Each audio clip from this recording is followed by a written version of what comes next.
चौड़ी हो जाती है। उसे लगता है कि ये कॉलेज है। फना का कॉन्फिडेंस तो पहले ही गिर गया था। इतनी लग्जरियस जगह पर वो पहले कभी नहीं आई थी। वो यहाँ पर किसी से बात कैसे करेगी?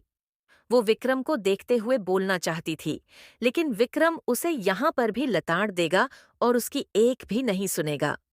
इधर विक्रांत कार में बैठा हुआ सोच रहा था कि उसका बॉस अपनी गुड़िया का एडमिशन करवाने के लिए खुद अंदर गया है। ये काम वो किसी और से भी तो करवा सकते थे। इतना इम्पोर्टेंट तो नहीं है। वैसे भी वो सिर्फ इंग्लिश के लेक्चरर्स ज्वाइन करेगी। लेकिन विक्रांत कल रात अपने बॉस को नशे में देखकर समझ गया था कि उसके बॉस के लिए उसकी गुड़िया कितनी जरूरी है, वरना उसका बॉस खुद उसकी पूरी जिम्मेदारी नहीं लेता। विक्रम ने जानबूझकर हाई स्टैंडर्ड सेंटर को चुना था ताकि उसकी बेबी डॉल का कॉन्फिडेंस थोड़ा बिल्ड हो सके। विक्रांत सिगरेट के कश भर रहा था और उसके दिमाग में कुछ और ही चल रहा था। इसलिए उसे लड़कियों से इसलिए इतनी नफरत है क्योंकि ये एक आदमी का दिमाग खराब कर देती है, जैसे कि उसके बॉस का दिमाग खराब हो गया है उसकी गुड़िया की वजह से। इधर फना पिक्चर पर बैठी हुई थी और उसके बगल में विक्रम बैठा हुआ था और वहां पर फना से कुछ क्वेश्चंस पुट किए जा रहे थे। फना को तो रोना निकल जाता है क्योंकि उसे इतनी इंग्लिश नहीं आती थी। विक्रम फना का एडमिशन करवाने के लिए उसे इंग्लिश इंस्टीट्यूशन लेकर आया था जो कि लग्जरियस था, जिसे देखकर पहले ही फना का कॉन्फिडेंस खो हो गया था। वहां पर उससे इंग्लिश में क्वेश्चन पुट किए जा रहे थे जिसका जवाब फना नहीं दे पा रही थी, इसलिए उसका रोना निकल जाता है। वो खुद को बहुत ज्यादा बुरा महसूस करती है। फना के होंठ कांपने लग जाते हैं क्योंकि वो जोर जोर से रोना चाहती थी। तभी विक्रम टेबल के नीचे से फना के हाथ को पकड़ लेता है, अपनी उंगलियों से टेप करता है। वहीं उसकी नजर विक्रम पर जाती है जो कि कंटीन्यूअस वहां के स्टाफ और टीचर से इंग्लिश में कन्वर्सेशन कर रहा था, जो कि फना के सिर के ऊपर से जा रहा था। फना सबको टुकुर टुकुर देख रही थी। उसे महसूस होता है कि उसे भी बहुत कुछ सीखना है। विक्रम एक फॉर्म पर सिग्नेचर करता है और उसे फॉर्म को फना की तरफ पास करता है। तो फना देखती है कि विक्रम ने गार्जियन ऑप्शन पर मार्क किया था, जिससे फना समझ जाती है कि विक्रम उसका गार्जियन बनकर उसका एडमिशन यहाँ पर करवा रहा है। फना भी सिग्नेचर करती है और उसके बाद एक कंप्यूटर स्क्रीन के सामने विक्रम अपनी फिंगर से उस पर फना की सारी डिटेल्स को फील करता है। फना देखकर हैरान हो जाती है कि टेक्नोलॉजी कितनी आगे बढ़ चुकी है। सारे टीचर्स भी स्क्रीन पर टाइप कर रहे थे और साथ की साथ सब कुछ कंफर्म हो रहा था। फना हैरान हो जाती है। फना का एडमिशन डन हो गया था। उसके बाद विक्रम फना के साथ ऑफिस से बाहर आता है। वो लोग पूरा इंस्टीट्यूट देखने लगते हैं। इंस्टीट्यूशन फॉर फ्लोर्स पर डिवाइडेड था, जिससे विक्रम फना को लिफ्ट में लेकर जाता है क्योंकि फना का बैच नंबर 9 था, जिसके लिए फना को चौथे फ्लोर पर जाना था। विक्रम फना को लेकर क्लास में जाता है और वहां पर वो टीचर से कुछ डिस्कस करता है। फना विक्रम को टुकुर टुकुर देखती है और उसे समझ में आता है कि विक्रम कितने एडवांस लेवल की लैंग्वेज यूज करता है। उसके बाद फना बहुत ज्यादा डर जाती है क्योंकि वो अंदर क्लासेस अटेंड कर रहे स्टूडेंट को देखती है जो स्क्रीन पर कुछ टाइपिंग कर रहे थे। शायद उनका टेस्ट हो रहा था और उनके कान में माइक्रोफोन लगा था। शायद उनका लिसनिंग टेस्ट था, जिससे फना देखती है कि वो कितने एक्टिव है। विक्रम फना को लेकर उसे समझाना शुरू कर देता है कि उसे 5 रूम चेंज करने होंगे, स्टेप बाय स्टेप, और बोर्ड पर स्क्रीन है।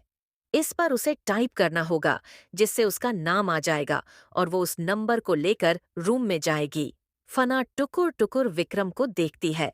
जाहिर तौर पर उसे एक बार में तो कुछ समझ नहीं आता, तो विक्रम को उसे बार बार समझाना पड़ता है। विक्रम समझ जाता है कि उसकी भोंदू बेबी डॉल को कुछ भी समझ नहीं आने वाला है। उसे फना के लिए नोट और टाइम टेबल बनाना होगा।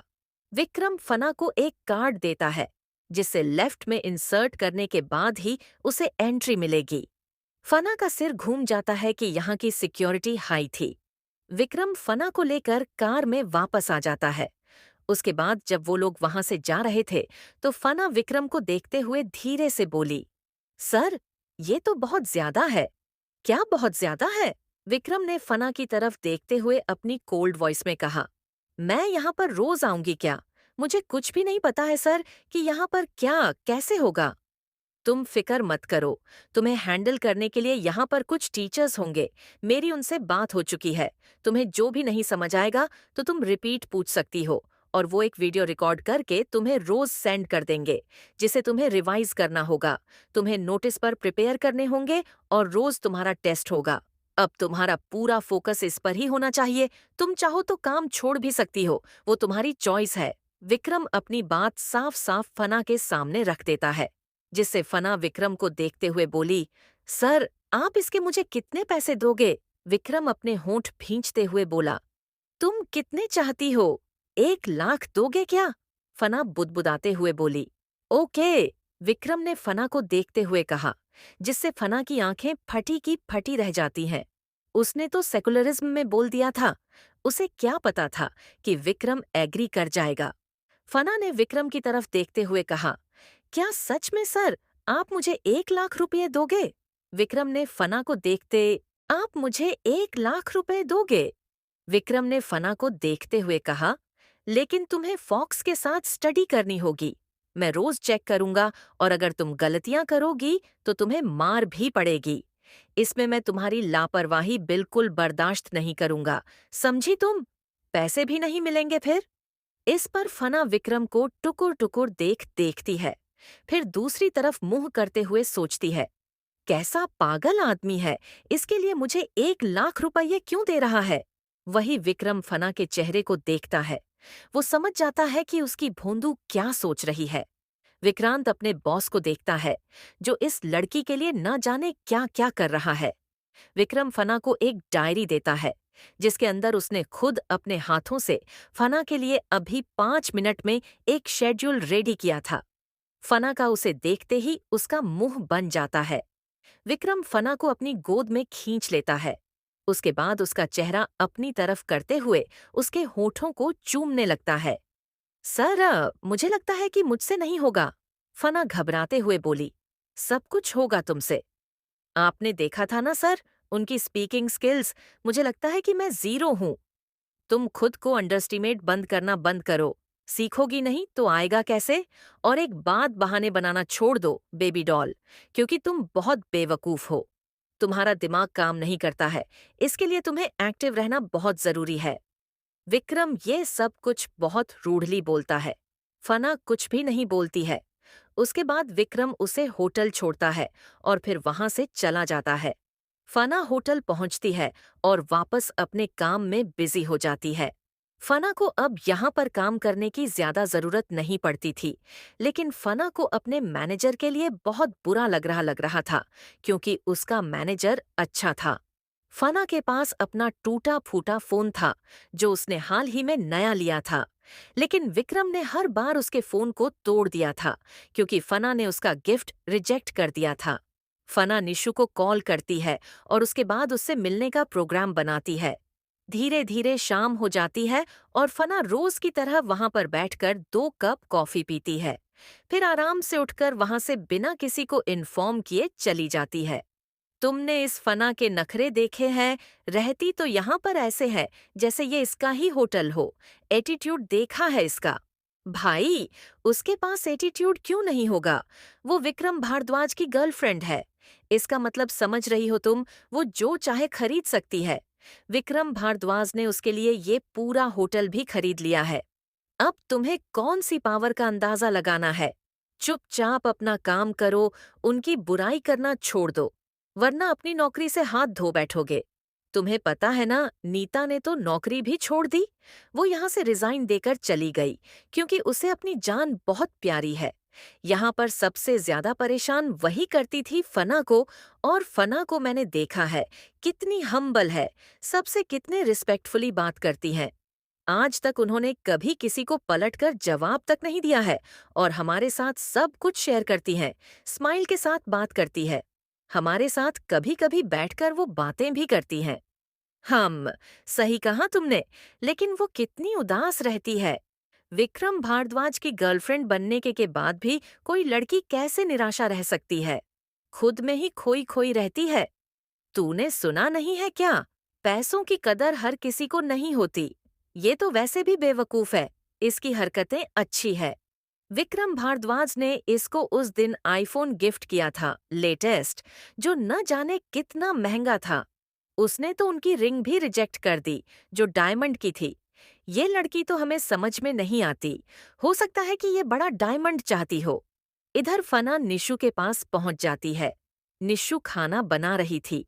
फना जाकर निशु को पीछे से हक कर लेती है और उसके कंधे पर सिर रखते हुए बोली, Nishu, I miss you very much. तुझे पता है निशु, मुझे तुझसे बहुत सारी बातें करनी है। उसके बाद फना बिना रुके निशु को सब कुछ बताने लग जाती है कि कल रात में क्या क्या हुआ था और विक्रम कैसे उसे ट्रीट कर रहा था। विक्रम का रवैया उसे लेकर कैसे बदल गया था, जिसे सुनकर निशु भी हैरान हो जाती है। नशे में इंसान सच बोलता है, लेकिन विक्रम भारद्वाज उसे पैम्पर कर रहा था, फिर या उसे डरा रहा था। ऐसा कौन बोलता है कि तुम्हारे पैर टूट जाती और मैं उन्हें काट देता? ऐसा भद्दा मजाक तो सिर्फ उसे जैसा दरिंदा ही कर सकता है। लेकिन उसे विक्रम भारद्वाज का रवैया जानकर बहुत हैरानी होती है कि क्या उसकी ऐसी भी कोई साइड है।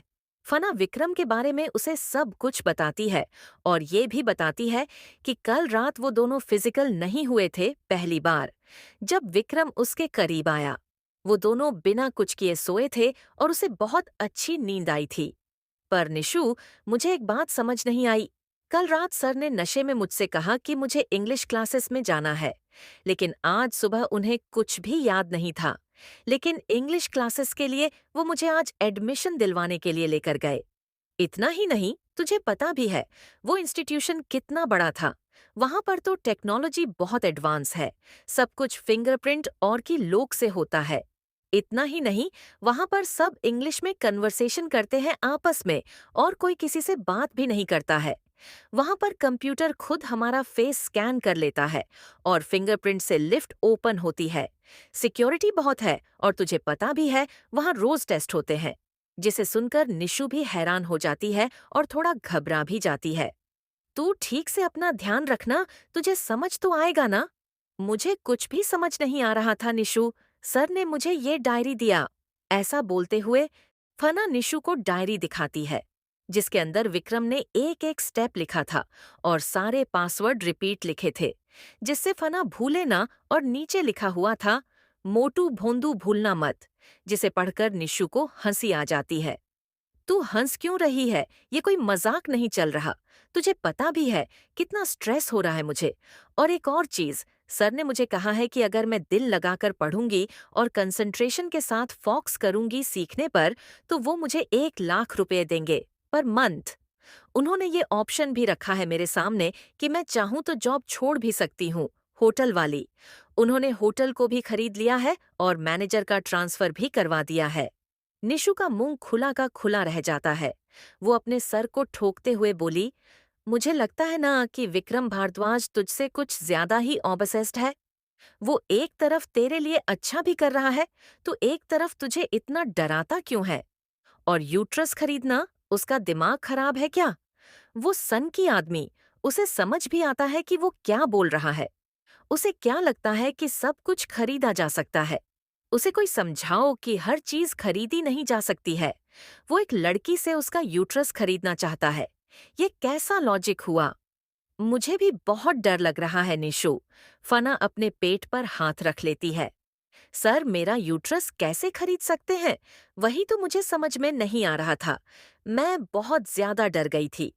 उन्होंने मेरे सामने ऑप्शन रखा था, या तो इंग्लिश क्लासेस ज्वाइन कर लूं या फिर मैं उन्हें अपना यूट्रस दूं। निशु जाकर बेड पर बैठ जाती है और फना को देखते हुए बोली, तू अपना ध्यान रखना। मुझे उस इंसान पर बिल्कुल भी भरोसा नहीं है। वो तेरे साथ जो करता है ना, वो अनप्रिडिक्टेबल है। उस आदमी की थिंकिंग अलग है, उसके एक्शंस अलग होते हैं। वो जुनूनी इंसान है। जो चीज उसे चाहिए, उसे पाने के लिए वो किसी भी हद तक जा सकता है। अगर वो तेरे सब कुछ अच्छा करना चाहता है, तो वो तुझे प्यार से समझा भी सकता है। मोटू बेबी डॉल, प्यारा बच्चा, ऐसे शब्दों का यूज भी करता है। वो आदमी तुझे मैनिपुलेट करने के लिए, तेरी लाइफ सिक्योर करना चाहता है, या फिर तुझे बर्बाद करना चाहता है, ये भी समझ नहीं आता। फना की आंखों में आंसू आ जाते हैं। वो अपने पेट पर हाथ रखते हुए बोली, निशु, मुझे अभी भी डर लग रहा है। सर मेरा यूट्रस कैसे खरीद सकते हैं? उन्होंने मेरी बॉडी खरीदी है। इसका मतलब ये थोड़ी ना है कि सब कुछ खरीद सकते हैं वो। सच में उनके पास दिल नहीं है। उन्हें कोई दर्द वर्द नहीं होता। वो बिल्कुल भी नहीं समझते हैं इमोशंस को। उन्हें तो ऐसा लगता है कि दुनिया में हर चीज पाई जा सकती है। एक तो इतने भारी शरीर है कि उसके नीचे में दब जाती हूँ। फना चिढ़ते हुए बोली, तू फिक्र मत कर, बस इस कॉन्ट्रैक्ट से किसी तरीके से आजाद हो जा। तुझे पता है, मैं तो ये सोच रही थी कि सर रोज नशे में ही रहा करें। इस तरीके से मैं सेफ रहूंगी उनसे। ये सुनकर निशु को हंसी आ जाती है। फना मुंह फुलाते हुए बोली, सच बोल रही हूँ। कल पता है क्या बोल रहे थे? मेरा प्यारा बच्चा, मेरा प्यारा बच्चा। निशु ने फना को छेड़ते हुए कहा, तो तू उसका बच्चा है। वो तुझे अपने बच्चों की तरह ही पालता है। तेरी हर छोटी चीजों का ख्याल रखता है। उसकी बेबी डॉल बात नहीं करती है तो वो आदमी बेचैन हो जाता है। खुद को हंटर से मारने के लिए भी बोलता है। इसका मतलब तुम्हें समझ आ रहा है? भोंदू, तू ये क्या बोल रही है निशु? मुझे कुछ भी समझ नहीं आया। इस पर निशु अपना सर पकड़ लेती है कि वाकई में इस लड़की के पास दिमाग नहीं है। इसलिए विक्रम भारद्वाज इसके दिमाग पर ही काम कर रहा है। इसे हर चीज को समझने में इतना वक्त क्यों लगता है? तुझे पता है कल ही सर ने मुझसे कहा कि मैं उनसे गुस्सा ना हूं, मैं उसे बातें करूं, और जब मैं बातें करती हूं ना, फिर मुझे मारते हैं। मेरी छोटी छोटी बातों पर गुस्सा करने लगते हैं। सबसे पहले तो इस विक्रम भारद्वाज को ना मेंटल हॉस्पिटल जाने की जरूरत है। हम सही कहा तूने निशु, फना बात बताते हुए बोली। वो दोनों मिलकर कुकिंग करती हैं और उसके बाद खाने के बाद वॉक करने चली जाती है। उन दोनों को देखकर वहां पर चौल में आंटी आपस में खुसुर मुसूर करने लगती हैं। ये आंटी है ना, किसी दिन फिर से मुझसे पीटेंगे, निशु ने चिढ़ते हुए कहा। निशु, वो कुछ भी गलत नहीं बोल रही मेरे बारे में। मैं वैसी ही हूँ। मैंने एक्सेप्ट कर लिया कि मेरी आइडेंटिटी किसी की मिसस्ट्रेस ही है। तन पर जो कपड़े देख रही है ना, ये उसने ही दिए हैं, और वो जब चाहे इन कपड़ों को वापस ले सकता है। उसकी वजह से ही मैं खाना खा पाती हूँ। तुझे एक बात कहना चाहूंगी, उनसे चिढ़ना छोड़ दे। उनका तो काम है कहना। निशु फना को हग कर लेती है। फना, क्यों बुरा महसूस करती है? हर किसी की जिंदगी में उतार चढ़ाव आते हैं। तेरी लाइफ भी एक दिन नॉर्मल जरूर हो जाएगी। दोनों जाकर सो जाती हैं, लेकिन रात में फना के फोन पर विक्रम का मैसेज आता है। लेकिन फना तो घोड़े बेचकर सो रही थी। उसे कोई होश ही नहीं था। फना ने अलार्म लगाया था। उसका अलार्म भी 2-3 बार बज चुका था। लेकिन वो दोनों थक गई थी, जिस वजह से उन्हें पता भी नहीं चलता है। लेकिन अचानक से ही फना की नींद खुल जाती है और वो अपना फोन उठाकर देखती है। उस पर विक्रम का मैसेज देखकर तो उसकी एक पल के लिए सांस अटक जाती है। फना भागकर बाहर आती है और उसकी उम्मीद के मुताबिक कार उसका वेट कर रही थी। फना कार के पास जाने लगती है। कार का दरवाजा खुलता है और एक शख्स का लंबा सा हाथ फना की कमर पर लिपट जाता है और वो कार के अंदर चली जाती है। आह! अगली सुबह फना धीरे से अपनी आंखें खोलती है। वो किसी की मजबूत बाजू में जकड़ी हुई थी और चैन की नींद सो रही थी। फना को याद आता है कि उसे 11 बजे क्लासेस जाना है, इसलिए वो तैयार होना शुरू हो जाती है। थोड़ी देर के बाद विक्रम भी अपनी आंखें खोलता है और फिर वो भी उठकर रूम से चला जाता है। फना रेडी हो गई थी। विक्रम फना को देखता है और उसके बाद वो फना को बैग देता है। फना नई बैग को देखकर उसे पकड़ती है तो वो उसे भारी महसूस होता है। उसे खोल कर देखती है तो उसके अंदर उसे बुक्स दिखाई देती हैं। उसके बाद वो दोनों कार में बैठते हैं और विक्रम फना को अपने पास खींचता है, क्योंकि वो देख रहा था कि फना नर्वस है और वो घबरा भी रही है। विक्रम जैसे ही फना को अपनी गोद में खींचता है, फना का रोना निकल जाता है। विक्रम उसका सिर ऊपर करता है और उसके आंसुओं को देखकर बोला, रो क्यों रही हो तुम? सर, मुझे बहुत डर लग रहा है, फना घबराते हुए बोली। मैं तो किसी को जानती भी नहीं हूँ और वहां पर सब आपस में टोटल इंग्लिश में कन्वर्सेशन करते हैं। मुझे बिल्कुल भी समझ नहीं आता है। मैं उन्हें आंसर कैसे करूंगी? अगर ऐसे ही डरती रहोगी तो काम कैसे चलेगा? तुम्हें खुद के अंदर थोड़ा कॉन्फिडेंस लाना चाहिए। अगर तुम्हें लगता है कि तुमसे आंसर नहीं दिया जाएगा, तो वहां पर तुम चुप हो जाओ और उनके शब्दों को केयरफुल सुनो और अपने मन के अंदर उन्हें सेव कर लो। कंपोनेंट प्लेसमेंट समझी भोदू। फना अपना सर हाँ मिला देती है और विक्रम उसके होठों को चूम लेता है। थोड़ी ही देर में कार रुकती है और फना अपना बैग लेकर इंस्टीट्यूशन के अंदर जाने लगती है। उसके हाथ में विक्रम की डायरी थी। विक्रम वहां पर आधे घंटे तक खड़ा रहता है। कुछ देर के बाद वो वहां से कार लेकर चला जाता है। ऑफिस पहुंचकर विक्रम अपने काम में बिजी हो जाता है। असल में तो वो ऑफिस गया ही नहीं था। ऑफिस तो सिर्फ एक परत है, उसकी काली दुनिया की सच्चाई को छुपाने के लिए। रात का वक्त विक्रम जब घर आता है, उसकी शर्ट पर ब्लड लगा हुआ था और उसके हाथों में भी ब्लड लगा था। उसके फेस पर इस वक्त कोई भी एक्सप्रेशन नहीं थे। विक्रम दूसरे कमरे में जाता है और वहां पर वो शावर लेता है। Vikram white shirt and black pant पहनकर बेडरूम में वापस आता है। उसकी नजर फना पर जाती है, जो सोफे पर बैठी हुई थी और उसके पास एक बुक थी। वो कैबलरी। फना की आंखों में आंसू आ जाते हैं। वो फूट फूट कर रोना शुरू कर देती है और इस बुक से अपने चेहरे को ढक लेती है। विक्रम की आंखें छोटी हो जाती हैं। वो सोफे पर आकर फना के बगल में बैठ जाता है। फना जैसे ही विक्रम को देखती है, वो उसके ऊपर चढ़ जाती है और फूट फूट कर रोना शुरू कर देती है। सर, ये मुझसे नहीं हो रहा है। इतना सारा काम कोई कैसे एक दिन में खत्म कर सकता है? आपको पता भी है, मुझे इसकी 15 पेज को रीड करना है और उनके नोट्स भी बनाने हैं। आपने मुझे धोखा दिया है। सर, ये सिर्फ एक लैंग्वेज नहीं है, 5 लैंग्वेज है। आज पूरा दिन मेरा नोट्स बनाने में लग गया। आपको पता है, कल मेरा टेस्ट भी है। कोई इतना सारा काम कैसे कर सकता है? ये बहुत ज्यादा है, मेरे से नहीं होगा। विक्रम के होठों के कोने मुड़ जाते हैं। वो फना का चेहरा पकड़ लेता है। फना चिल्लाना शुरू कर देती है। मुझसे नहीं होगा, ये बहुत ज्यादा है। आपको पता है, मेरे हाथ दुखने लग गए। देखिए, मेरे हाथ सूज गए हैं। सर, मेरी आंखें दुखने लगी हैं। मुझसे नहीं किया जा रहा है। 15 पेज मुझे हर बुक के रीड करने हैं। आपको पता है, कल मेरा रीडिंग टेस्ट भी होगा। मैं रास्ता भी भूल गई थी, वहां पर कोई नहीं था मेरी हेल्प करने के लिए। मुझे सब कुछ अकेले हैंडल करना पड़ा। फना जोर जोर से रोना शुरू कर देती है और विक्रम उसके बालों में हाथ फेरने लगता है। श मोटू, बेबी डॉल। फना हिचकियां लेने लगती है और उसकी नाक बहने लगती है। विक्रम टिश्यू पेपर उठाता है और फना की नोज को साफ करता है। फना जोर जोर से सांस ले रही थी और हिचकियां लेते हुए वो रो रही थी। सर, मुझे कुछ भी समझ में नहीं आ रहा है। विक्रम फना के गालों को सहलाते हुए बोला। रोना बंद करो, इतना भी मुश्किल नहीं है। तुम कर लोगी। आज फर्स्ट डे है ना, इसलिए ज्यादा लग रहा है। रोज करोगी तो तुम्हें आदत हो जाएगी। नहीं नहीं नहीं सर, मेरे को नहीं आता, मुझसे नहीं होगा। आपको पता है, 15 पेज अभी तक मेरे हुए भी नहीं है। अभी 2 ही बुक खत्म कर पाई हूँ मैं और अभी 3 बाकी है। पूरी रात निकल जाएगी। फना बच्चों की तरह रोना शुरू कर देती है। विक्रम फना को अपनी गोद में कंफर्टेबल बैठाता है और उसके गालों पर किस करने लगता है।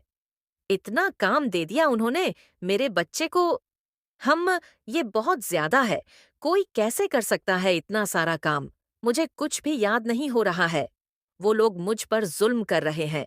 उन्होंने कहा है कि अगर मैंने ये याद नहीं किया तो फिर इसके साथ साथ वो मुझे एक्स्ट्रा काम देंगे और फिर मुझे दोनों करके देना होगा। फना ने जोर जोर से चिल्ला चिल्ला कर रोना शुरू कर देती है। विक्रम फना की बह रही नाक को वापस से टिश्यू पेपर से क्लीन करता है।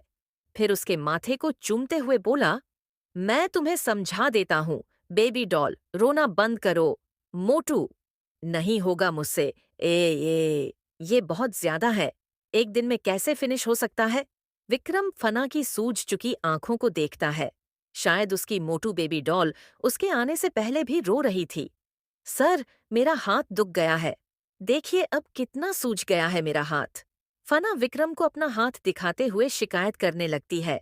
विक्रम फना के बालों में हाथ घुमाकर बस हल्का सा मुस्कुरा रहा था। ये नालायक मोटू बुद्धू है। विक्रम फना को देखते हुए बोला, ओके, अब रोना बंद कर दो, मैं तुम्हारी हेल्प करता हूँ। फना तो ऐसे रिएक्शन दे रही थी, न जाने उस पर कैसा जुल्म हो गया है। वो विक्रम के सीने से लगकर चुपचाप बैठी हुई थी। विक्रम से शिकायत कर कर फना का मुंह दुखने लग गया।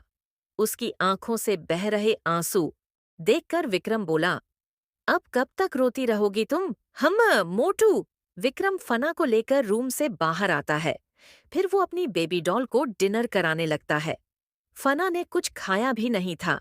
विक्रम को नौकरों से पता चला और ना ही आज उसकी बेबी डॉल ने 2 कप कॉफी पी थी, जो वो रेगुलर पीती थी। फना विक्रम के हाथ से खाना खाते हुए मन ही मन कैलकुलेट कर रही थी। वही विक्रम डिनर के बाद उसे रूम में लेकर आता है और फना बुक्स को देखते ही फिर रोना शुरू कर देती है और चिल्लाने लगती है, सर, मुझे इन बुक से फोबिया है। विक्रम को हंसी आ जाती है। वो फना को पकड़ता है और उसे ले जाकर सोफे पर बैठ जाता है। उसके बाद विक्रम फना की बुक उठाता है। फना वहां से भागने वाली होती है कि विक्रम उसे अपनी आंख दिखाता है, तो फना डर कर वहीं पर बैठ जाती है। उसके बाद विक्रम फना को समझाना स्टार्ट करता है, जिसे फना ध्यान से सुनती है। लेकिन विक्रम फना के फेस के रिएक्शन को देखकर समझ जाता है कि इस भोंदू को कुछ समझ में नहीं आया और उसके सर के ऊपर से सब कुछ चला गया। फना फिर रोना शुरू कर देती है तो विक्रम उसे अपनी गोद में खींचता है और फिर बोला, पहले तो तुम रोना बंद करो, इतना स्ट्रेस क्यों ले रही हो? अगर नहीं आता है तो तुम कोशिश करोगी, तभी आएगा ना तुम्हें। चलो, गहरी सांस लो, अपनी आंखें बंद करो, तुम्हें रिलैक्स होने की जरूरत है। सर, ये बहुत ज्यादा है, मेरे से नहीं होगा। तभी विक्रम फना को डांट देता है तो फना और जोर जोर से रोने लगती है। विक्रम फना से तंग आ जाता है और उसके बाद एक उसे लेकर बेड पर जाता है। विक्रम फना को बेड पर सुला देता है और फना 2 मिनट में सो जाती है। ये देखकर विक्रम मुस्कुरा देता है। शायद आज पहली बार उसकी बेबी डॉल ने इतनी ज्यादा पढ़ाई की थी। विक्रम फना के बगल में लेटता है और उसके बाद दोनों ही सो जाते हैं। अगली सुबह फना की नींद खुलती है और वो सोचती है कि वो यहाँ से भाग जाए। फना ऐसा करती भी है। वो सुबह सुबह निशु के पास पहुंच जाती है और वही निशु की नींद खराब कर देती है। वही विक्रम तो पहले ही सोकर उठ गया था, लेकिन फना को यहाँ से भागते हुए देखकर विक्रम को बहुत हंसी आ रही थी। उसकी मोटू बेबी डॉल बहुत चालाक हो गई है। वहीं फना रोते हुए बोली, निशु, तू सो रही है और यहाँ मेरी जान पर बनाई है। प्लीज मेरी हेल्प करना यार। हुआ क्या है तुझे? सुबह सुबह मेरी नींद क्यों खराब कर रही है? फना निशु के ऊपर चढ़ जाती है और उसे लिपट जाती है। निशु, मुझे छुपा ले, वरना सर मुझे ढूंढ लेंगे। क्या हुआ है तुझे? क्या कर दिया उस आदमी ने अब? तुझे पता है, वो मुझे वापस इंस्टीट्यूट लेकर जाएंगे। मैं वहां नहीं जाना चाहती। निशु धीरे से उठकर बैठ जाती है और फना को देखती है। फना की आंखों से आंसू टपक रहे थे। ऐसा भी क्या हो गया तेरे साथ इंस्टीट्यूट में? किसी ने परेशान किया क्या? निशु, मुझे ना बुक फोबिया हो गया है। मेरे को नहीं देखना, मेरे से नहीं होगा। तुझे पता है कितना सारा काम देते हैं वो, इतनी सारी लैंग्वेज में मुझे बात करनी होगी और पढ़ना होगा। ये सुनकर निशु को हंसी आ जाती है। वो हंसते हुए बोली, ये क्या मजाक है? अब इंस्टीट्यूट में जाकर पढ़ाई करेगी ना? निशु, तू समझ नहीं रही है। वो बहुत एडवांस लेवल की इंग्लिश बोलते हैं। British accent, American accent, Australia accent, Russian accent, French accent. Sir ने मुझसे झूठ बोला था। मैं नहीं जाऊंगी। निशु, इतना सारा होमवर्क दिया उन्होंने, मैंने कुछ भी नहीं किया है। मैं सब कुछ भूल गई हूँ। मैंने जो पढ़ा था और मेरा टेस्ट भी है। वहां पर बच्चे इतनी एडवांस इंग्लिश बोलते हैं और क्लियरली आंसर देते हैं। मुझ बुद्धू को कुछ भी नहीं आता है। मैं तो अपना इंट्रोडक्शन भी नहीं दे पाती हूँ। कल पता भी है वहां पर मेरी कितनी इंसल्ट हुई है। निशु हंसने लगी और फना को देखते हुए बोली, फर्स्ट टाइम सबके साथ होता है, तू ट्राई करेगी तो हो जाएगा। निशु, तू मजाक कर रही है क्या? तुझे पता भी है वो कितनी मोटी बुक से पूरी डिक्शनरी याद करनी है मुझे। 15 पेज उसके, मेरे से नहीं होगा। निशु, सर बिल्कुल भी नहीं समझ रहे हैं। वो मुझे आंखें दिखाने लगते हैं। निशु फना को समझाती है कि उसे एक बार ट्राई करना चाहिए। मैं नहीं जाऊंगी निशु, मुझे छुपा ले। फना कंबल में छुप जाती है और वही विक्रम फना को मैसेज करता है, पर फना तो अपने फोन को भी ऑफ कर कर बैठी हुई थी। विक्रम की आंखें सर्द हो जाती हैं और उसके बाद वो कार से बाहर आता है। निशु, वो आ गए, मुझे अभी महसूस हो रहा है। ये क्या बोल रही है तू? मेरे दिल की धड़कन बढ़ गई है निशु। सर यहाँ पर आ चुके हैं, वो मुझे लेकर जाएंगे। वो डेविल है, मैं नहीं जाऊंगी उनके साथ, मुझे समझते ही नहीं है। तुझे पता भी है, वहां पर सब कुछ ऑटोमेटिकली होता है, मेरे को नहीं देना टेस्ट। मोटू बेबी डॉल फना के कान में जैसे ही ये आवाज गूंजती है, उसकी रूह उसका शरीर छोड़कर दूर खड़ी हो जाती है। आह! मम्मा फना ने जब विक्रम को अपने कमरे में देखा तो वो बहुत ज्यादा डर जाती है और उसकी चीख निकल जाती है। वो जोर जोर से चिल्लाने लग जाती है, ए मम्मा, मम्मा बचाओ, भूत भूत! वही विक्रम फना को घूर कर देखता है। बेबी डॉल, क्या तुम्हें याद नहीं था कि तुम्हें इंस्टीट्यूट जाना है? फना का रोना निकल जाता है। सर, सर, बोलते बोलते फना की जुबान हकलाने लगती है। बेबी डॉल, मेरे पास आओ, तुम्हारे इंस्टीट्यूट से मुझे कॉल आया था और हमें पहुंचना होगा, वहां पर तुम्हारी वजह से मैं एम्ब्रेस नहीं होना चाहता, इसलिए जल्दी से अपना बैग उठाओ और चलो। सर, मुझे डर लगता है। मैंने बोला ना आपको, मुझे बुक फोबिया हो गया है। मैंने होमवर्क नहीं किया है। मेरे को कुछ भी नहीं आता सर, मेरे से नहीं होगा। बेबी डॉल, तुम्हें सुनाई दिया? मैंने कहा, मेरे पास आओ, और अगर तुमने 1 मिनट में मेरे ऑर्डर को फॉलो नहीं किया, तो फिर तुम जानती हो कि मैं तुम्हारे साथ क्या करूंगा। मुझे गुस्सा मत दिलाओ बेबी डॉल। सर, प्लीज ना, फना रोते हुए बोली। विक्रम उसे आंखें दिखाता है तो फना धीरे धीरे अपनी कदम विक्रम की तरफ बढ़ाती है और उसके बाद उसके पास आकर खड़ी हो जाती है। विक्रम फना के गाल पर अपना हाथ रखता है तो फना डर जाती है कि विक्रम उसे थप्पड़ मारने वाला है, लेकिन विक्रम फना के गाल पर हाथ रखकर उसे सहलाने लगता है। बेबी डॉल, तुम डर क्यों रही हो? कोशिश नहीं करोगी तो कैसे आएगा तुम्हें? सर, मुझे ना बुक का फोबिया हो गया है। मुझे बुक देखते ही ना नींद आने लगती है और मुझे भूख लगने लगती है। मेरा पढ़ने का बिल्कुल भी मन नहीं करता है। ये सुनकर तो निशु को हंसी आ जाती है और वो फना के भोंदू से चेहरे को देखकर सोचने लग जाती है कि ये आदमी से कैसे टॉलरेट करता है। इतनी इनलॉजिकल और बचकानी बातें सिर्फ यही कर सकती हैं। विक्रम फना के आंसू पोंछते हुए बोला, बेबी डॉल। विक्रम फना को उठा लेता है और बोलता है, कोई बहाना नहीं चलेगा तुम्हारा। अगर तुम्हें बुक फोबिया हो गया है तो हम डॉक्टर के पास चलते हैं, तुम्हारा ट्रीटमेंट होगा, तुम्हें इंजेक्शन लगेगा तो तुम्हें सब कुछ याद आने लगेगा। इंजेक्शन के नाम से फना फिर से डर जाती है। वो जोर जोर से चिल्लाने लग जाती है, सर, आप मुझे इंजेक्शन क्यों लगवाओगे? तुमने ही तो कहा ना बेबी डॉल कि तुम्हें बुक का फोबिया हो गया है, तुम्हें कुछ याद नहीं होता है, तुम्हें भूख लगने लगती है, तुम्हें नींद आने लगती है, तो इंजेक्शन लगने से तुम्हारी बीमारी ठीक हो जाएगी। Baby doll.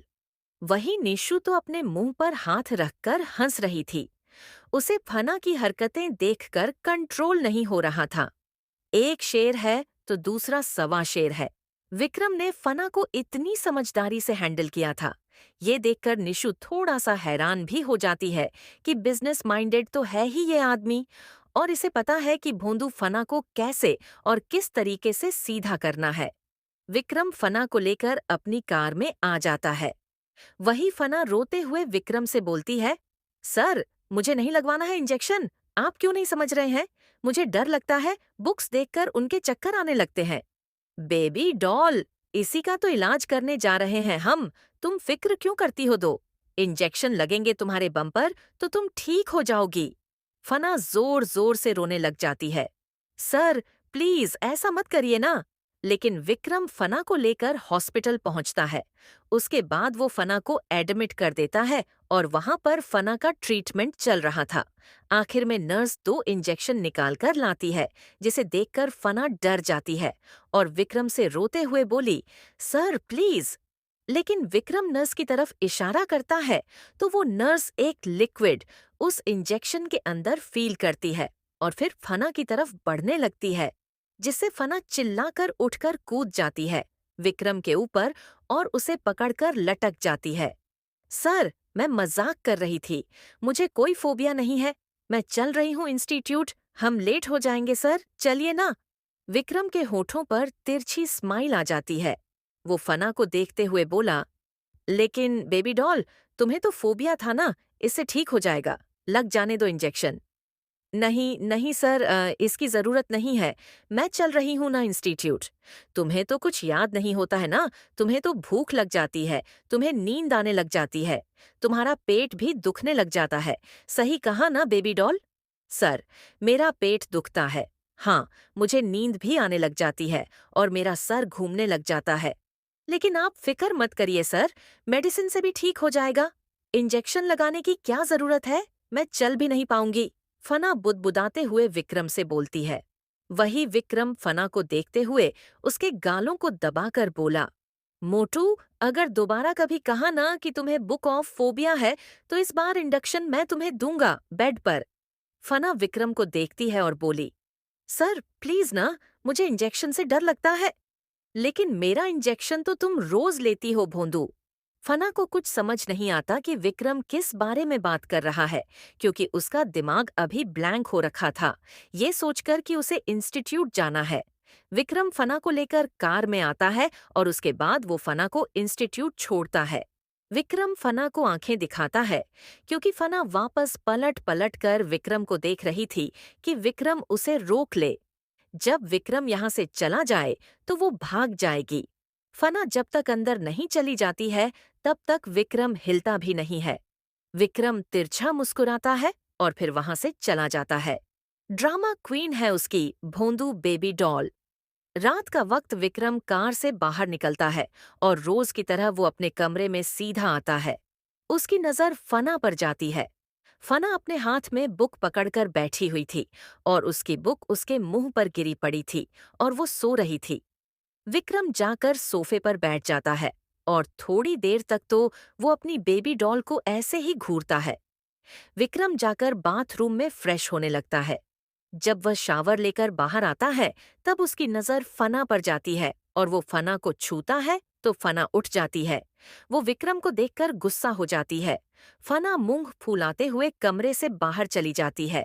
ये देखकर विक्रम की भौहें उचक जाती हैं। विक्रम कैजुअल टी शर्ट और ट्राउजर पहनकर बाहर आता है तो उसकी नजर जाती है अपनी बेबी डॉल पर, जो डाइनिंग टेबल पर बैठकर कॉफी पी रही थी। वही विक्रम भी आकर उसके बगल में बैठ जाता है तो फना उठकर वहां से गार्डन में चली जाती है, जिससे विक्रम गुस्से से बोला, बेबी डॉल, तुम्हारे पैर बहुत थिरक रहे हैं, ये टूट जाएंगे ना तो तुमसे चला नहीं जाएगा। विक्रम की धमकी से फना डर जाती हो और उल्टे पैर ही विक्रम के पास आकर बैठ जाती है। विक्रम फना की थाली के अंदर डिनर सर्व करता है और फिर उसे देखते हुए बोला, कैसा रहा आज का दिन? फना कुछ भी नहीं बोलती है तो विक्रम दोबारा बोलता है, तुमसे जो पूछा जाए उसका जवाब मुझे 1 सेकंड में चाहिए। मेरे पेशेंस का टेस्ट लेना बंद करो बेबी डॉल, वरना ये तुम्हें बहुत महंगा पड़ेगा। तभी फना रोना शुरू कर देती है। सर, आप बहुत बुरे हो, बहुत ही गंदे हो। मैं आपसे बोल रही हूँ ना कि मेरे से नहीं होगा ये। आपको पता भी है कितना सारा काम दे देते हैं वो। Baby doll! ऐसा बोलकर विक्रम गुस्से से फना को देखते हुए चिल्लाकर बोला, कितनी निकम्मी हो तुम, बेवकूफ लड़की। तुम्हारे पास दिमाग नहीं है और उसे डिवॉल्व करने के लिए तुम्हें लोगों के बीच में कॉन्फिडेंट बैठना होगा और बोलना सीखना होगा। तुम्हें समझ में नहीं आता है क्या? जिंदगी भर मैं तुम्हारे साथ नहीं रहूंगा। तुम्हें आगे जाकर अकेले सरवाइव करना होगा। हमेशा क्या किसी आदमी का बिस्तर ही गर्म करती रहोगी तुम? ये सबसे आसान लगता है तुम्हें। सेल्फ रिस्पेक्ट है तुम्हारे अंदर। लोगों के नीचे सोने का इतना ही शौक है तुम्हें। ये आसान लगता है ना, जाकर अपने कपड़े निकालो और फिर सो जाओ और उसके बदले तुम्हें पैसे मिल जाएंगे। क्योंकि मेहनत करना नहीं जानती तुम। थोड़ा दिमाग लगाकर अगर स्किल ले लोगी तो जिंदगी में कुछ करना सीख जाओगी। तुम्हें उंगली पकड़कर हमेशा अपने साथ नहीं चलने वाला हूं मैं। तुम मेरे साथ सिर्फ यहाँ पर कुछ महीनों के लिए हो। उसके बाद ना तुम मुझे जानती हो, न मैं तुम्हें जानता हूँ। विक्रम की डांट सुनकर फना की आंखों में आंसू आ जाते हैं। लेकिन विक्रम गुस्से से दोबारा फना के मुंह में खाना ठूंसते हुए बोला, और बात बात पर सिर्फ तुम्हें रोना आता है। तुम्हें संभालने के लिए हमेशा तुम्हारे पास नहीं रहूंगा मैं। तुम्हें पता भी है कि दुनिया कितनी ज्यादा खतरनाक है। खुद के लिए कोई स्टैंड लेना नहीं आता है तुम्हें। बेवकूफों की तरह बस रोना शुरू कर देती हो। तुम बात बात पर मुझसे नहीं होगा, मुझसे नहीं होगा, इसका क्या मतलब है? फना सिर नीचे कर लेती है। विक्रम गुस्से से बोला, आज के बाद अगर मैंने ये सुन लिया कि तुमसे नहीं होगा तो तुम्हें मार पड़ेगी। फना रोते हुए उठकर वहां से भाग जाती है। फना गार्डन में रोते हुए जाकर झूले पर बैठ जाती है और फूट फूट कर रोने लगती है, क्योंकि उसे विक्रम के शब्द चुभ गए थे, जो विक्रम में उसे कहा कि क्या जिंदगी भर लोगों का बिस्तर ही गर्म करती रहोगी। विक्रम के सवाल सीधा जाकर फना के दिल पर लग गए थे। फना रोने लग जाती है क्योंकि विक्रम ने उसे मिरर दिखा दिया था। फना को यह बात इतनी ज्यादा बुरी लग जाती है कि वो विक्रम के पास नहीं जाना चाहती थी। फना आज रात को वापस से निशु के पास जाना चाहती थी, लेकिन विक्रम भी डिनर नहीं करता है। उसे रियलाइज होता है कि शायद उसने अपनी भोंदू बेबी डॉल को ज्यादा ही बोल दिया, लेकिन ये जरूरी था। विक्रम गार्डन में आता है। वो देखता है कि फना झूले पर बैठी बैठी रो रही है। वो दूर से ही खड़ा होकर उसे देखता है, लेकिन विक्रम फना के पास नहीं जाता है, बल्कि वो कमरे में आ जाता है। थोड़ी देर के बाद जब फना को बहुत ज्यादा ठंड लगती है तो वो भी कमरे में आ जाती है, लेकिन विक्रम के पास नहीं जाती है, बल्कि बुक लेकर बैठ जाती है। विक्रम ने फना की सेल्फ रिस्पेक्ट पर अटैक किया था, जिस वजह से फना सीरियस हो गई थी। फना नोट्स बनाने लग जाती है और उन्हें याद करने लगती है। इधर विक्रम स्मोकिंग कर रहा था। विक्रम जैसे ही कमरे में इंटर करता है, वो अपनी भोंदू बेबी डॉल को होमवर्क करते हुए देखता है, जो बहुत ही सीरियस होकर बैठी हुई थी। ये देखकर विक्रम के होठों पर तिरछी स्माइल आ जाती है। वो बेड पर आकर बैठता है। वही फना तो सर उठाकर विक्रम की तरफ एक नजर भी नहीं देखती है और बैठे बैठे ही वहां पर सो जाती है। विक्रम फना को उठाता है और बेड पर लेकर आ जाता है। उसके बाद वो उसे कंबल से ढक देता है। विक्रम फना के नोट्स और उसकी बुक्स को ठीक से एडजस्ट करता है। उसके बाद विक्रम फना के पास आकर सो जाता है। विक्रम की डांट सुनने के बाद फना का रवैया बदल गया था। वो अब स्टडीज पर फोकस करने लगी थी। सुबह जल्दी उठ जाती थी और इंस्टीट्यूट के लिए खुद ही रेडी हो जाती थी। वो विक्रम से बिल्कुल भी बात नहीं करती थी। विक्रम भी फना से बात करने की कोशिश नहीं करता था। अगर वो करेगा तो फिर से उसके सर पर चढ़कर नाचने लगेगी। फना आज होटल जाती है और वहां पर जाकर वो बैठी रहती है, किसी से बात भी नहीं करती। फना से कोई बात करने की कोशिश करता है तो फना उसे इग्नोर कर देती है, क्योंकि अब फना का पढ़ने में दिल लगने लगा था। अब उसे चीज समझ आने लगी। फना आज सबसे इंग्लिश में बात कर रही थी, पर अपने स्किल को इम्प्रूव करने के लिए सभी उड़ी तरह से इंग्लिश में कन्वर्सेशन का ट्राई कर रही थी। वही विक्रम आज होटल आता है अपनी बेबी डॉल को लेने के लिए, पर फना विक्रम को देखकर इग्नोर कर देती है, जिससे विक्रम के होठों पर डरावनी स्माइल आ जाती है। फना विक्रम को एक नजर भी नहीं देखती है तो विक्रम उसके पास आता है और टेबल पर बैठ जाता है। वो नोटिस करता है कि उसकी बेबी डॉल इंग्लिश में कन्वर्सेशन कर रही है। Not bad. विक्रम जो चाहता था, फना वो चीज पर अमल कर रही है। फना जब विक्रम के पास ऑर्डर लेने आती है तो विक्रम फना को देखते हुए बोला, मिस स्वीट ड्रेस। सर, आपका ऑर्डर क्या है? फना ने विक्रम से नॉर्मली पूछा। मुझे आज रात डिनर में बेबी डॉल चाहिए। मुझे भूख लगी है और क्रेविंग हो रही है। कितने दिन हो गए हैं वो मेरे करीब नहीं आई है। तभी फना ने कहा, सर, बेबी डॉल जैसी कोई भी डिश यहाँ पर अवेलेबल नहीं है। आप और कुछ खाना चाहेंगे? विक्रम ने देखा कि फना स्मार्ट हो रही है। इस पर विक्रम ने तिरछा मुस्कुराते हुए कहा, तो बेबी डॉल जैसी डिश नहीं है तो क्यों ना तुम आ जाओ मेरी गोद में। तुम भी दिखने में इतनी बुरी नहीं हो। सर, मैं भी वेट्रेस हूँ। मेरी औकात नहीं है आपकी गोद में बैठने की। लेकिन मेरी रखैल तो हो ना। विक्रम जैसे ही ये बोलता है, फना को मानो खून सा रुक जाता है। उसकी आंखों में आंसू आ जाते हैं। वही फना वहां से जाने लग जाती है तो विक्रम फना के हाथ को पकड़ लेता है और उसे खींचकर अपनी गोद में बैठाकर उसके मोटे मोटे गाल को दबाता है, जिसे फना के लिप्स की शेप पाउट जैसी हो जाती है। हम मोटू, तुम्हें कहा था ना कि मेरे सामने और वो स्मार्टनेस मत दिखाया करो। मुझे ये बिल्कुल भी पसंद नहीं है। तुम्हें पता है ना, कई दिन हो चुके हैं हम दोनों ने इंटरकोर्स नहीं किया। आज रात को हमारे बीच में सब कुछ होगा। Be ready for tonight. Vikram की गोद में फना डरी सहमी बैठी हुई थी। विक्रम ने फना के मोटे गालों को दबा रखा था, जिस वजह से उसके होठों का पाउट बन गया था। फना कुछ भी नहीं बोल पा रही थी, लेकिन विक्रम के शब्दों ने उसके दिल को छलनी कर रख दिया था। वही उस होटल में काम करने वाला स्टाफ विक्रम और फना के अफेयर के बारे में पहले से ही जानता था कि वो दोनों एक दूसरे के गर्लफ्रेंड बॉयफ्रेंड है। लेकिन वो सरेआम पब्लिक में रोमांस करना स्टार्ट कर देंगे, ये उन्होंने नहीं सोचा था। जिस तरीके से विक्रम भारद्वाज ने फना को रोमांटिक होकर अपनी बाहों में खींचा और फिर उसे बैठा लिया, वो उसके गालों को ऐसे दबा रहा था जैसे वो उसे प्यार कर रहा हो। वो लोग सुन तो नहीं सकते थे कि वो दोनों क्या बात कर रहे थे, लेकिन ये जोड़ा बहुत खूबसूरत लग रहा था। दोनों एक दूसरे की आंखों में खोए हुए थे। फना की आंखों में तो आंसू आ गए थे।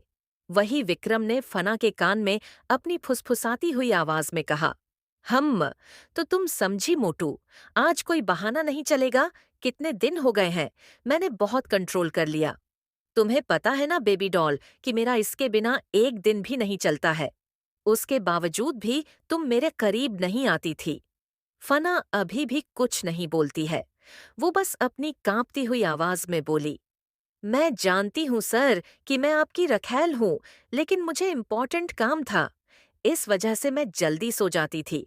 उसके लिए मैं माफी चाहती हूँ। आज रात को मैं आपको खुश कर दूंगी।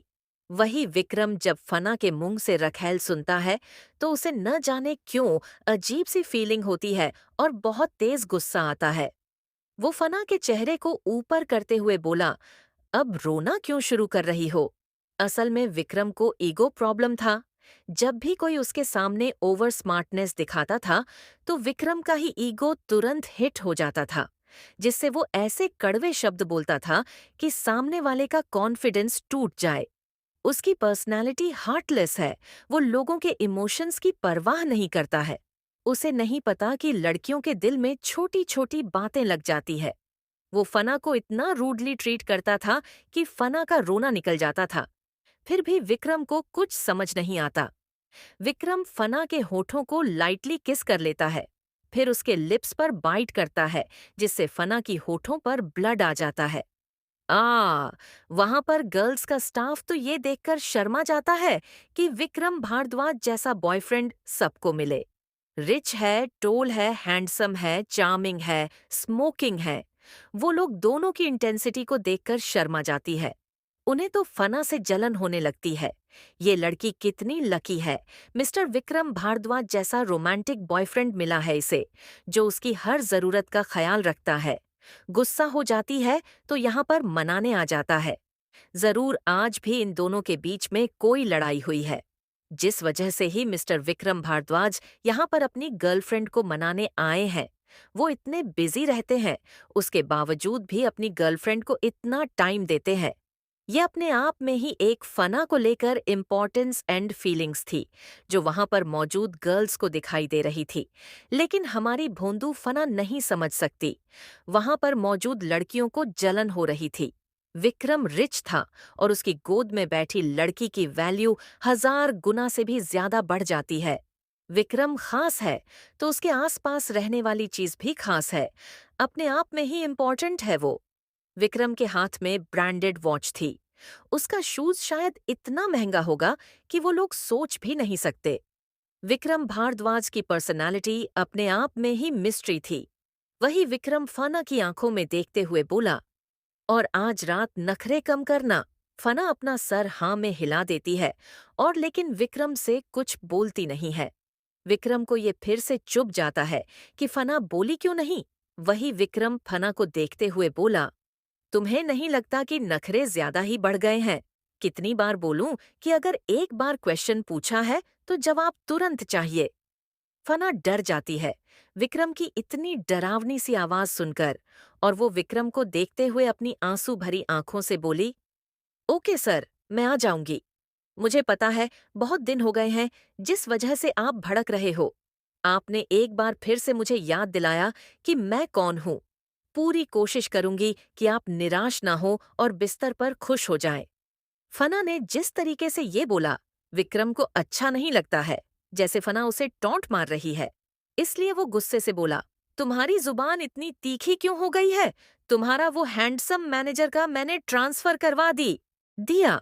इस वजह से कहीं तुम्हारा दिमाग तो नहीं खराब हो गया? क्योंकि अपनी आंखें सेकने के लिए तो यहाँ पर आती थी। इस पर फना कोई भी जवाब नहीं देती और विक्रम की गोद से उठकर खड़ी हो जाती है। फिर फना वहां से स्टोर रूम में चली जाती है। विक्रम की आंखें छोटी हो जाती हैं, लेकिन विक्रम फना के पीछे नहीं जाता है। विक्रम होटल से चला गया। यहाँ पर फना और विक्रम को लेकर गॉसिप स्टार्ट हो जाती है कि शायद विक्रम भारद्वाज की गर्लफ्रेंड उनसे नाराज हो गई है, क्योंकि उन्होंने उसे सबके सामने किस कर लिया। ओ यार, कितने क्यूट है ये दोनों। मिस्टर विक्रम भारद्वाज अपनी गर्लफ्रेंड की कितनी केयर करते हैं। उन्होंने इसके लिए होटल खरीद लिया था कि उनकी बेबी डॉल कॉफी पी सके जितनी चाहे। वो फना को मोटू बेबी डॉल बोलते हैं। सो क्यूट यार, मुझे भी ऐसा ही बॉयफ्रेंड चाहिए, शालिनी एक्साइटेड होकर बोलती है। विक्रम भारद्वाज की गर्लफ्रेंड से तू अपना कंपैरिजन कर रही है। भूल जा, सोचना भी मत, उनके आसपास जाएगी ना तो फिर मारी जाएगी। रात का वक्त। क्या हुआ फना, इतनी उदास क्यों है? किसने कुछ कहा क्या तुझे? फना कुछ भी नहीं बोलती है। वो किसी गहरी सोच में खोई हुई थी। क्या हुआ फना, कहाँ खोई हुई है तू?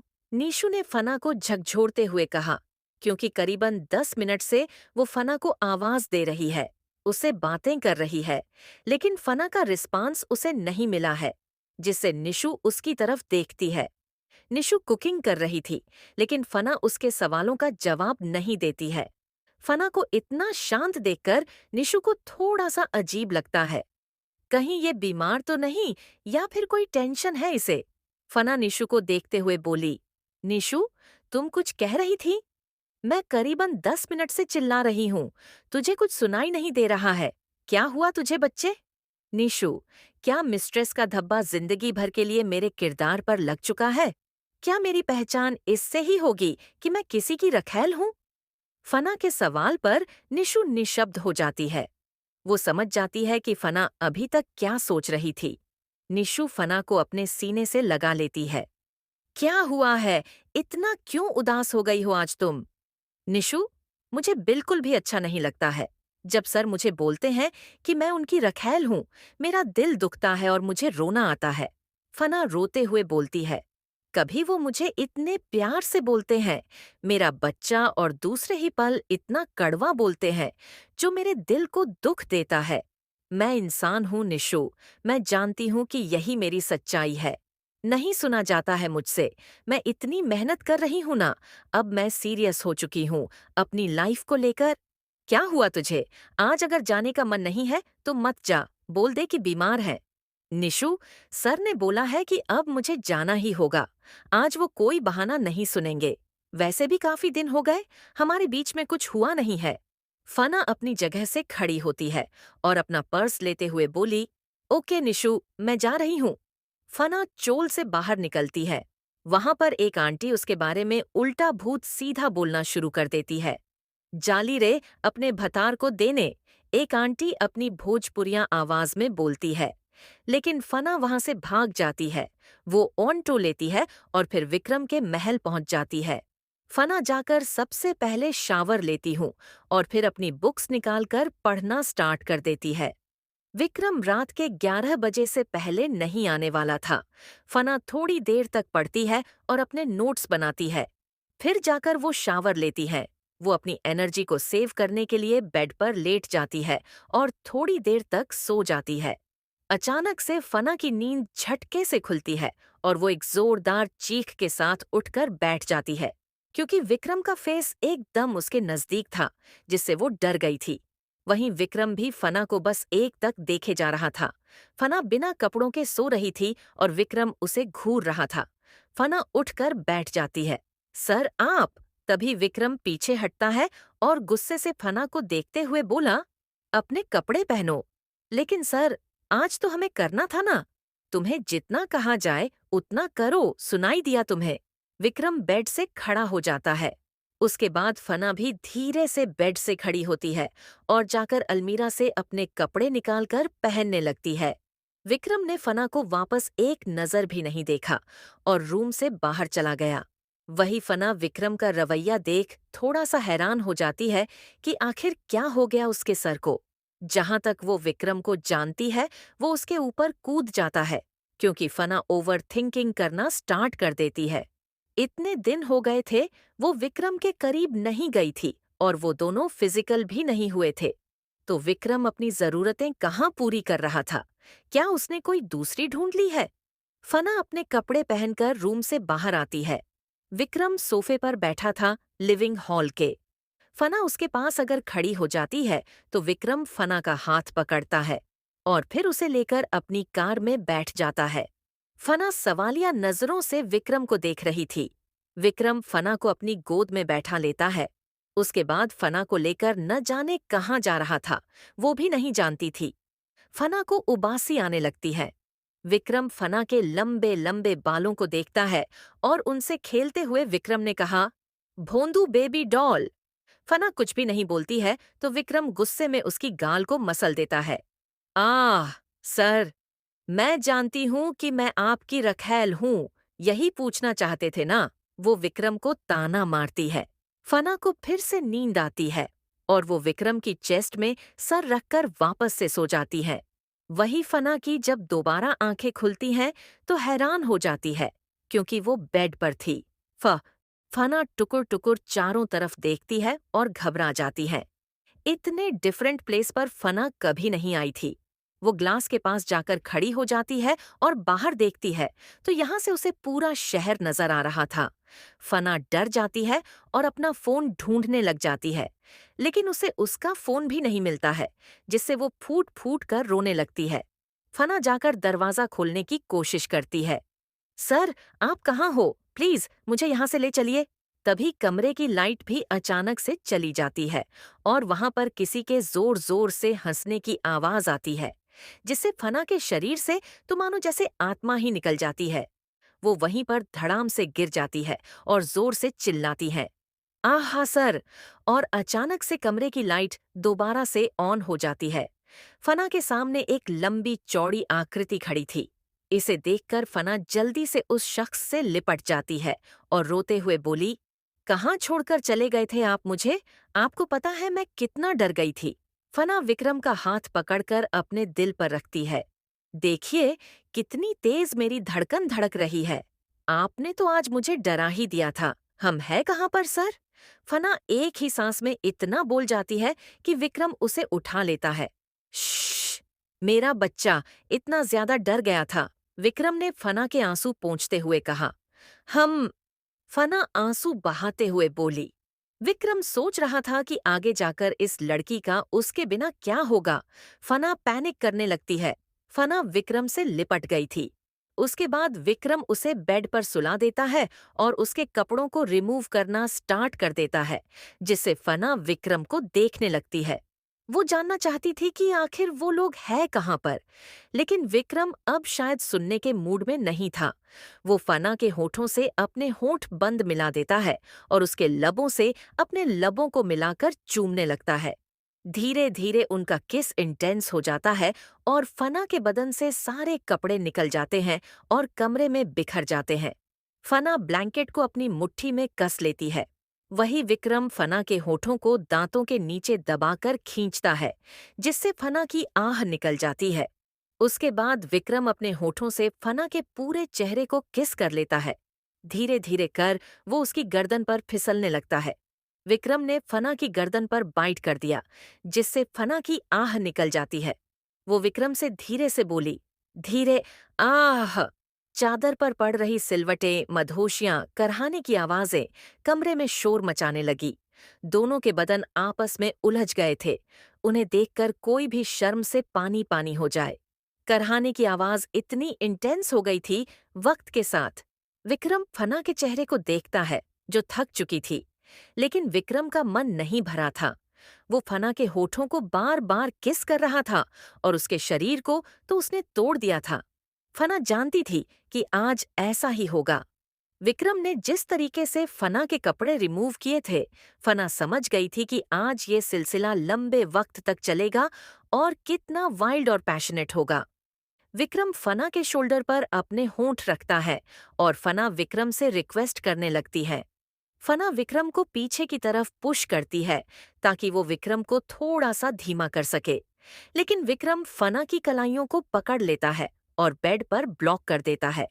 उसके बाद सिर्फ कमरे में फना की आहें मधुर संगीत की तरह बजने लगती है। फना की आंखों के कोने बहने लगते हैं। वही विक्रम तो फना में खो गया था। वो फना को पलट देता है और उसके बाद फिर से वही सिलसिला शुरू हो जाता है। आह, सर, प्लीज नो। विक्रम फना के बालों को पकड़ लेता है और फिर उसके कान में अपनी मदहोश आवाज में बोला, मेरा नाम पुकारो, मोटू बेबी डॉल। तुम जानती हो ना, तुम मेरी हो। विक्रम का पागलपन फना महसूस कर रही थी। विक्रम इतना जुनूनी हो गया था कि उसने फना के एक भी हिस्से को नहीं छोड़ा था कि वो किस न करे। इसमें कुछ अलग था। वो फील कर रही थी कि ये सिर्फ लास्ट के लिए नहीं है, बल्कि कुछ तो ऐसा है जो विक्रम उसे महसूस कराना चाहता है। या फिर वो दोनों ही कुछ नहीं समझ पा रहे थे कि आखिर क्यों एक दूसरे के करीब आने के बाद दोनों में खो जाते हैं और सारी दूरियां उनकी खत्म हो जाती हैं। आह! फना ब्लैंकेट को पकड़कर खींचती है, जिससे वो फट जाता है। ये देखकर विक्रम तिरछा मुस्कुराता है। फिर वो वापस फना को पलट देता है। वो फना के शोल्डर पर अपना हाथ रखते हुए फना के पैरों को मोड़ देता है, जिससे फना पूरी एक्सपोज हो जाती है विक्रम के सामने। फना को ऐसे परफॉर्म करते हुए पहली बार का नहीं था। आह! फना विक्रम की चेस्ट पर अपना हाथ रखती है। पसीने से दोनों के बदन तरबतर थे। विक्रम ने फना के होठों के करीब झुककर कहा, बेबी डॉल, आज के बाद तुम्हारे कपड़े सिर्फ मैं रिमूव करूंगा। तुम कभी नहीं करोगी, समझी? विक्रम फना के होठों को अपने दांतों के नीचे दबाकर खींचता है, जिससे फना छटपटा जाती है और विक्रम उसे लेकर और पैशनेट हो जाता है। फना के चेहरे पर बाल बिखर जाते हैं। मम्मा, आह! अगली सुबह इधर दूसरी तरफ धीरज अभी बेसमेंट में बैठा हुआ था। उसका दोस्त शैलेश उसके पास आते हुए बोला, ये तूने कौन सी मुसीबत अपने ऊपर ले ली है? तुझे छुप छुप कर जीना पड़ रहा है। आखिर क्या जरूरत है उस लड़की के पीछे जाने की? अगर उस दिन भी मैं सही वक्त पर नहीं पहुंचता, तो विक्रम भारद्वाज को तेरा पता चल जाता। इतने दिन से तू छुप कर रह रहा है और वो लड़की वहां पर उसके साथ मजे कर रही है अपनी जिंदगी के। सही कहा है किसी ने कि एक लड़की ही एक आदमी को बर्बाद करने के पीछे होती है। धीरज ने शैलेश को देखते हुए कहा, अभी इतना क्यों भड़क रहा है तू? अब उस लड़की के लिए बर्बाद होने में क्या प्रॉब्लम है? वो वहां उसके नीचे सो रही होगी और तू यहाँ पर उसके ला